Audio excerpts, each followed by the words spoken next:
할렐루야. 우리 옆에 상에서 합시다. 사랑합니다. 축복합니다. 할렐루야.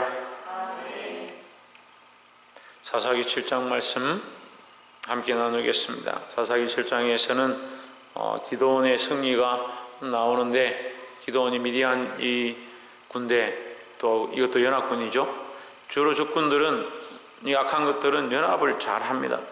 그래서 믿는 사람들을 넘어뜨릴 때 어떤 일들을 하냐면, 한 사람이 와서 저거 좋지 않다, 그 교회 좋지 않다, 저 말씀 좋지 않다 이렇게 하는 게 아니고 두세 사람이 꼭 옵니다. 그것뿐만 아니고 이상하게 주위 사방에서 다 모여가지고 그런 일들을 함께 모략합니다. 그래서 악한 것들은 동무가 되는 거예요. 그래서 항상 보면 믿음으로 서려고 하는 사람들, 주를 위해 살고자 하는 자들 가운데 이렇게 미혹이 닥칩니다. 그러면 연약한 사람들은 어떻게 생각하냐? 이게 한두 명이 아니고 한두 일이 아니고 여러 명이 그렇게 하는 거 보니까 그게 맞는구나 이렇게 생각하는 거죠. 우리는 그것을 보는 것이 아니고 하나님의 말씀 앞에서 하나님의 영광을 바라보고 하나님 기뻐하신 것이 무엇인가, 그것이 우리가 가져야 될 공평의 저울이고 그것이 우리가 가져야 될 공이다라는 거죠. 근데 자꾸 사람의 생각으로 판단하는 겁니다. 참 연약하죠. 그러니까 자기 몸이 힘들어서 아픈데 마침 내가 몸이 안 좋다, 마침 병이 들었다, 그런데 마침 내 남편도 안 좋다, 마침 그런 내 자식도 안 좋다, 그러니까 나는 지금 교회 갈 수 없다, 교회 오지 말라는 것 같다, 그런 식으로 해석하는 거예요. 무슨 무당입니까? 정말 그런 식으로 치게. 우리가 하나님 앞에 서 있어야 합니다. 상황이 어떠함과 고난이 어떠함과 육체의 고통이 어떠함과 그것을 앞세우는 것보다 하나님이 뭘 기뻐하시는가, 하나님의 영광을 위해서 우리가 무엇을 해야 될 것인가, 그걸 볼 수 있어야 된다는 거죠. 7장 1절에 여룻바알이라 하는 기드온과 그를 따르는 모든 백성이 일찍 일어나 하루 샘 곁에 진쳤고 미디안의 진영은 그들의 북쪽이요 모래산 앞 골짜기에 있었더라 했습니다. 기드온이 이제 올라가서 이 미디안을 치기 시작하는데, 하나님께서 가서 이스라엘 백성을 이끌고 가서 너 미디안을 쳐라, 미디안과 싸우라 하셨죠. 그래서 그 말씀을 듣고 하나님, 제가 용기가 없습니다, 도와주십시오, 표를 보여주십시오. 양털에는 이슬이 내리고 주위에는 이슬이 내리지 않고 주위에는 이슬이 내리고 양털에는 이슬이 내리지 않는 그런 이적을 보여달라고 하나님께서 그 이적을 보고 이제 더 용기를 얻어서 백성들을, 군사를 모아서 미디안을 치러 올라갔습니다. 이제를 보시면 여호와께서 기드온에게 이르시되 너를 쫓는, 너를 따르는 백성이 어떻다? 너무 많다. 근데 많고 적음이 문제가 아닙니다. 여러분, 하나님께서 많은 것 때문에 말씀하시는 게 아니에요. 근데 자꾸 사람들이 이게 앞의 문맥을 보는 거예요. 그러니까 앞의 문맥을 본다는 말은 무슨 말이냐면 앞의 것을 보는 거예요. 눈에 보이는 거 먼저 보는 거죠. 너무 많은 적이라는 거예요. 하나님이 많고 적음에 대해서 말하는 게 아닙니다. 박창조, 뭐에 대해서 말하는 게 아니다? 많고 적음에 대해서 말하는 게 아니다는 거죠. 그래, 지금 많은 적, 하나님이 많다고 했지 않냐? 그리고 그거 생각하는 거죠. 근데 많기 때문에가 문제가 아니고, 내가 그들의 손에 미디안 사람을 넘겨주지 아니하리니 이는 이스라엘 사람이 나를 거스려 스스로 자랑하기를 내 손이 나를 구원하였다 할까 함이니라. 사람이 많아서 자기들이 승리해서 이겼다, 우리가 군사력이 강해서 승리했다, 그렇게 말할까? 스스로 교만할까? 하나님 염려하셨다는 거죠. 그러면 스스로 교만할까를 염려하시는 것이지 사람이 많은 것을 염려하는 게 아니잖아요. 근데 사람은 그렇게 해석하는 거죠. 사람이 많기 때문에 하나님께서 염려하셨다. 결론이 그렇지 않습니다. 결론은 뭐냐? 그들이 스스로 높아져서 자기들의 사람의 수에 많은 것 때문에, 군사가 많은 것 때문에, 자기들의 힘 때문에 이겼다, 하나님을 잊어버릴까 염려했다라는 거죠. 근데 2절에 보시면 미디안 사람을 넘겨주지 아니하리니 누가? 내가 했으니까 여호와께서, 처음에 주어는 여호와께서니까 내가, 이것은 누구를 가리키냐? 여호와를 가리키는 거죠. 그리고 여호와께서 그들의 손에 미디안 사람을 넘겨주지 아니하리니 했으니까 넘겨주고 안 넘겨주는 것은 누구에게 있다? 하나님께 있다는 거죠. 그들이 수가 많거나 적거나 그게 문제가 아니다. 그것을 넘겨주고 안 넘겨주고는 누가 하시냐? 하나님이 하신다는 거죠. 근데 우리가요, 예배할 때는 하나님 찾는데 삶에 들어가면 하나님 없어요. 하나님과 아무 관계없는 삶을 사는 사람들이 너무 많습니다. 그러면서 자기는 어느 교회 다니는데 나는 어느 말씀을 좋아하는데, 참 거짓말쟁이들. 하나님이 없으면요, 우리가 무슨 소용이 있냐고요. 목사하면 무슨 소용이 있고 장로하면 무슨 소용이 있고, 하나님 잃어버렸는데 무슨 소용이 있습니까? 하나님과 관계없다면 우리의 직분이 무슨 소용이 있고, 우리가 상을 받고 금을 받고 보물과 재물을 얻는다 한들 무슨 소용이 있습니까? 오늘 이들이 얻을 승리도 하나님 잃어버리면 소용이 없다라는 거예요. 보게 되길 소망합니다. 그래서 4절에 보시면, 3절에 보시면 두려워하는 자는 돌아가라. 그러니까 사람들이 많이 돌아갔어요. 22,000명이다. 3절에 백성이 22,000명이요 남은 자가 10,000명이었더라. 22,000명이나 돌아가 버렸다. 10,000명, 10,000명 되는데도 하나님께서 뭐라고 하시냐? 많다? 이도 많다. 이것도 많다. 그리고 이것도 많다라고 하는 결국 하나님의 역사를 보여주겠다는 겁니다. 하나님이 하셨다, 하나님이 싸우셨다는 걸 보여주겠다는 거죠. 그래서 하나님의 역사는요, 다윗이 골리앗을 이기는 거예요. 어떻게 이기느냐?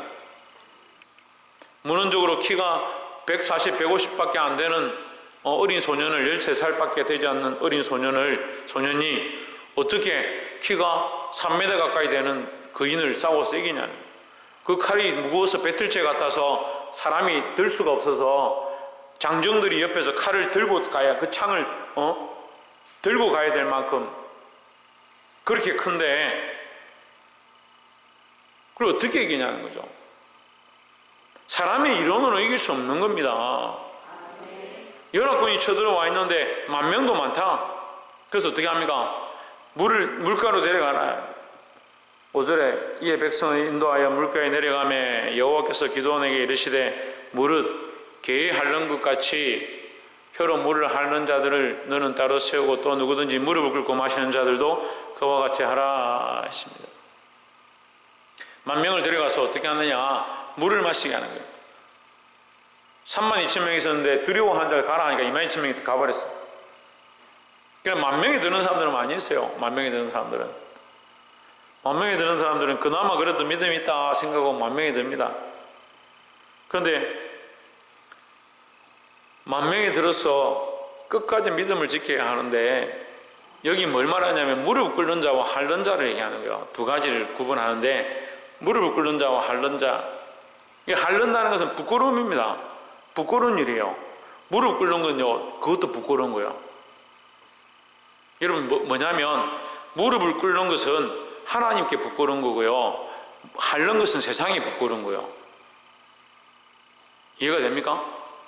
우리가 세상에서 어떤 음식을 먹는데 핥는다 그러면 사람들 보기에 어떻습니까? 사람들 보기에 부끄럽죠. 근데 하나님 보시기에 부끄럽습니까? 안 부끄럽습니다. 제가 그냥 단도직입적으로 그냥 설명하는 거예요. 이거 예를 들 필요 없어요.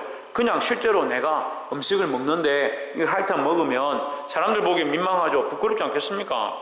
제가 원영수 선생님하고 앉아서 같이 밥을 먹는데 제가 국을 떠가지고 핥아 먹으면 원영수 선생님, 목사님 이상하다, 병원에 가야 되나? 왜 저러지? 그렇게 생각할 거 아니에요. 민망하죠. 하지만 내가 하나님 앞에서 이거 내가 핥아 먹은 것 때문에 내 믿음이 떨어지고 부끄럽고 민망해서 내가 하나님 기도할 수 없습니다. 그렇게 합니까? 그렇지 않습니다.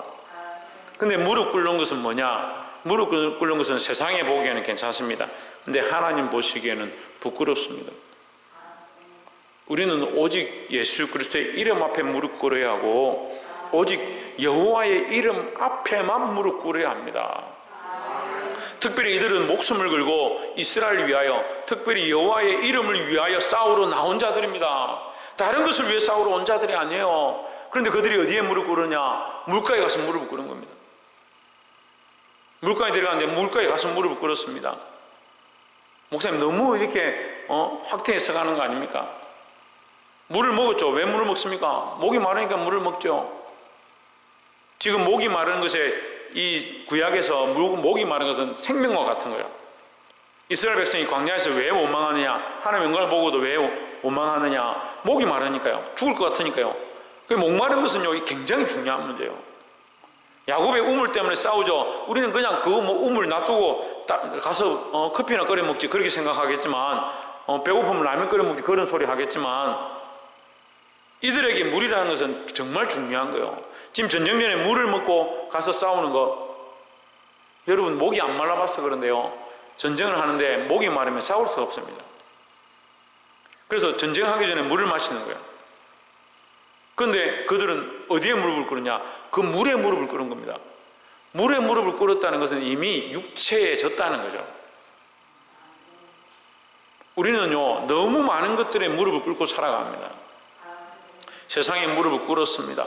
나의 자존심에 내가 무릎을 꿇었습니다. 우리는 자존심을 높이는 것이 좋다고 생각하는데, 자존심을 지키는 것이 중요하다 생각하는데, 사실은 내가 그 자존심에 지고 있는 겁니다. 우리가 무릎 꿇을 것은 예수 그리스도의 이름밖에 없다고요. 내 자존심에 왜 무릎을 꿇습니까? 재물에 무릎 꿇는 사람들이 있습니다. 자식들에게 무릎 꿇는 사람들이 있습니다. 부끄러워해야 합니다. 우리의 무릎은 예수 그리스도 앞에 꿇으라고, 하나님 앞에 꿇으라고, 하나님만 경배하라고 주신 겁니다. 우리의 목숨을 다하여, 뜻을 다하여 주 너의 하나님을 사랑하라 할 때 목숨을 다한다. 기사가 와서 자기를 받을 때 어떻게 하냐면, 나는 이 사람을, 왕을 지키겠습니다, 나는 이 나라를 지키겠습니다 하고 무릎을 꿇습니다. 그럼 뭘 바치는 겁니까? 목숨을 바치는 거예요. 나는 이 나라를 위해서 목숨을 바치겠습니다. 그래서 내가 너에게 자귀를 내리겠다. 이렇게 기사의 자귀를 내리고 공의 자귀를 내리는 거예요. 목숨을 바치는 거예요. 우리의 목숨을 어디에 바쳐야 되냐? 하나님께 바치고 예수 그리스도 앞에 바쳐야 하는데 어디에 가서 자꾸 무릎을 꿇냐고요. 그래서 왜 거기 가서 권사님, 장로님, 집사님 왜 그런 데에 가서 무릎을 꿇습니까? 그 자존심이 뭐 중요합니까? 세상에 인정해 주는 거 그거 뭐 중요합니까? 그렇게 하면 목사님 모르는 소리 하지 마십시오. 그것도 중요하죠. 천만의 말씀입니다. 우리의 무릎은 오직 예수 그리스도를 위하여, 하나님의 영광을 위하여 꿇어야 될 줄 믿습니다. 이 많은 사람들이 99,700명이 물에 가서 무릎을 꿇었다는 거예요. 누구에게 부끄러우냐? 하나님 앞에 부끄러운 거예요. 여러분, 우리가 세상에서 부끄러움 당해도 됩니다. 세상에서 손가락질 당해도 돼요. 때로는 세상에 미움거리가 돼도 돼요. 하지만 누구에게 미움거리가 되면 안 되냐? 하나님 앞에 부끄러우면 안 돼요. 우리가 하나님 앞에 무릎 꿇어야지 세상에 무릎 꿇으면 안 됩니다. 깨달아 알게 되기를 주의 이름으로 축복합니다. 6절에 손으로 움켜 입에 대고 하려는 자는 자의 수는 300명이요 그 외의 백성들은 다 무릎을 꿇고 물을 마신지라 했습니다. 그러니까 끝까지 무릎 꿇지 않는 것, 이걸 뭐라고 합니까? 천정미 집사님, 끝까지 무릎 꿇지 않는 걸 뭐라고 합니까? 신성경 집사님, 최원영 집사님, 최원성 권사님, 박창조 뭐라고 합니까? 양사모님, 그 인내죠. 인내죠. 끝까지 무릎 꿇지 않는 것이 인내입니다. 우리의 믿음은 누구에게 가지냐? 하나님께 가졌으니까 하나님이 외에 모든 것에는 절대 무릎 꿇지 않는다. 하나님 외에는 내가 절대 무릎 꿇지 않겠다. 그래, 그 무릎 꿇지 않도록 싸워 나가는 게 뭐냐? 인내입니다. 인내.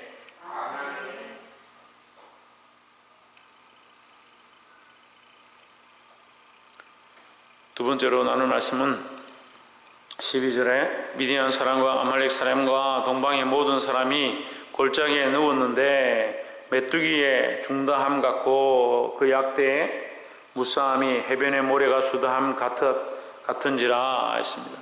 사람이 얼마나 많은지 메뚜기 떼 같다. 메뚜기 떼를 못 본 분들은 모르겠지만 여러분 이 인터넷이 발달해지니까 한번 보세요. 메뚜기 떼의 습격 딱 쳐보세요. 어떻게 나오는가. 메뚜기 떼가 얼마나 많이 날아서 곡식을 덮치는지 하늘이 보이지 않는다. 하늘이. 그래서 밤인 줄 알고 사람들이 나왔는데 보니까 밤이 아니고 메뚜기 떼가 습격해 합니다. 메뚜기 떼가 얼마나 습격해서 오는지 해가 가려질 정도로. 성경에 그들의 공격이 어떠느냐? 메뚜기 떼와 같았다. 그 낙타의 수가 많아 해변에 모래 많음 같은지라 했습니다. 그만큼 그들이 많이 모여서 공격하는 겁니다. 13절에 기드온이 그곳에 이른즉 어떤 사람이 그 동무에게 꿈을 말하여 이르기를 내가 한 꿈을 꾸었는데 꿈에 보리떡 한 덩어리가 미디안 진영으로 굴러들어와 한 장막에 이르러 그것을 쳐서 무너뜨려 위쪽으로 엎으니 그 장막이 쓰러지더라 했습니다. 자, 이 장막은 세상 장막이죠. 세상 장막은 무너지고 뭐가 굴러왔느냐? 보리떡 한 덩어리가 굴러왔다. 이 보리떡은 뭘 가리키냐면 예수 그리스도를 가리킵니다. 예수 그리스도를 상징하는 거예요. 세상의 장막을 무너뜨릴 분은 오직 예수 그리스도밖에 없습니다. 예, 우리의 승리는 누구를 통해서 얻느냐? 예수 그리스도를 통해서 얻는 겁니다. 내 자존심을 세워서 얻는 게 아니고, 돈을 많이 벌어서 얻는 게 아니고, 우리의 승리는 예수 그리스도의 이름으로 얻는 거예요. 예수 그리스도의 이름이 굴러가서 세상의 장막을 무너뜨리고 사망의 권세를 무너뜨리고 사단의 악함을 무너뜨리고 우리에게 구원의 은혜를 주신다라는 거죠. 여러분, 우리가 그 장막을 치고 사망을 이기고 죽음을 이기고 세상의 권세를 이기고 아닙니다. 우리가 할 수 없습니다. 그래서 누가 하느냐? 그리스도께서 대신하신다는 거죠. 이것을 반드시 믿으시기를 주의 이름으로 축복합니다. 그가 우리를 위하여 싸우시고 우리를 위하여 승리를 주시는데, 악한 장막을 무너뜨리시는데 누가 그렇게 하냐? 그리스도께서 그렇게 하신다라는 거죠. 그리스도께서 우리를 위하여 싸우셔서 세상의 장막을 무너뜨리고 우리에게 이 영원한 승리, 구원의 승리를 주시는 줄 믿습니다. 그 세상의 장막이 무너지고 나면 뭐가 세워집니까? 참 하나님의 장막이 세워지는 거예요.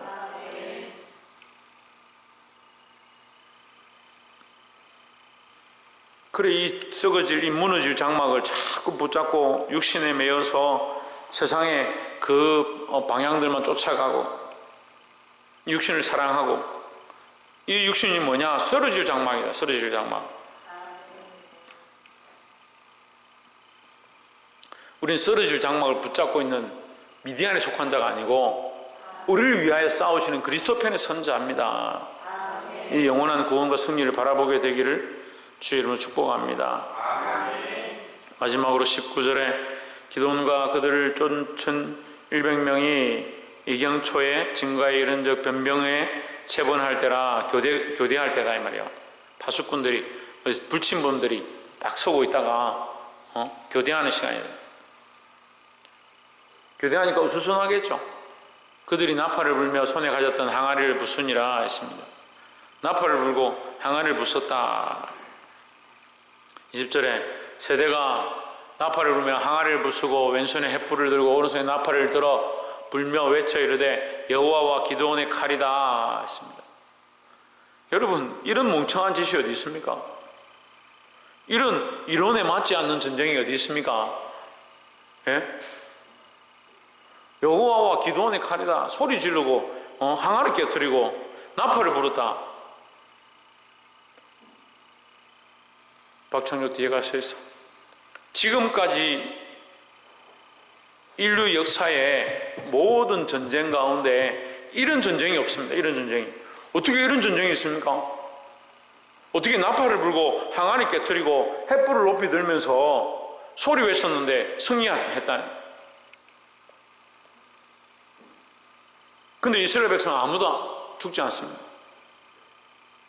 겨우 300명 올라갔는데 메뚜기 같은 숫자를 말하지 않습니다. 얼마나 많은지 숫자를 얘기하지 않습니다. 근데 그들이 다 서로 쳐서 멸망할 때까지 죽는 겁니다. 누가 하시냐? 하나님께서 하셨다라는 겁니다. 우리가 해야 될 것이 무엇인가? 여러분 생각해 보십시오. 우리는 뭘 해야 합니까? 항아리를 깨트려야 합니다. 예, 횃불을 들어야 합니다. 나팔을 불어야 합니다. 자, 이것을 종합하면요, 나의 고집과 아집에 향하려는 게 드리고, 하나님을 향한 믿음의 횃불은 들고, 하나님을 찬양하는 나팔 부는 거예요. 하나님을 찬양하는 나팔 부는데 뭐라고 하냐? 여호와를 위하여, 기도원을 위하여 하는 겁니다. 여러분, 우리의 삶의 목표와 방향이 하나님을 위하는가, 하나님의 영광을 위하는가? 이 결론은 하나님께 영광을 돌려야 한다는 거죠. 우리의 승리가 뭐냐? 돈을 많이 벌면 승리하느냐? 좀 먹고 살만하면 승리한 것이냐? 좀 남들이 알아주면 승리한 것이냐? 천만의 말씀입니다. 우리의 승리는 하나님을 온전히 인정하고 하나님을 온전히 높일 때에 우리에게 참된 승리가 나타나는 겁니다. 세상에서 때로는 이해하지 못하고 부끄러움을 당하고 욕을 먹고 손가락질 당할지라도 우리는 하나님께 영광을 돌릴 때 우리의 성도의 사명을 다한다는 것입니다. 말씀을 맺겠습니다. 여러분, 우리는 이 전쟁에 싸울 것이 없습니다. 이 전쟁의 주인은 하나님이십니다. 여기에 누가 나타나냐? 그리스도가 나타나서 그 장막을 깨트리는 장면들을 보여주십니다. 물론 그들은 이 그리스도를 모르니까 기드온이 요아스의 아들 기드온이 와서 질 것이다 이렇게 해석을 하는데,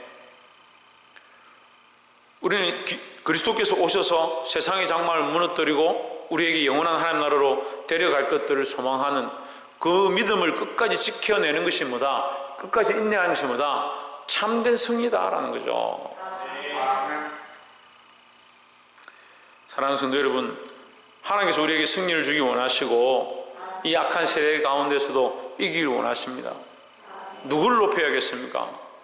자기를 높이고 자기 생각을 높이고 자기가 즐겨하는 것들을 높이고 있으면 우리가 승리를 얻는 것은 불가능한 일입니다. 우리의 힘으로 할 수 없다는 것을 늘 기억하고 세상에 무릎 꿇었던 것들을 다시 되돌려서 오직 여호와의 이름 앞에만 무릎 꿇고 오직 그리스도만 의지하고 하나님만 찬양하는 저와 여러분 되시기를, 그리하여 참된 승리를 누리시기를 주의 이름으로 축복합니다. 기도하겠습니다.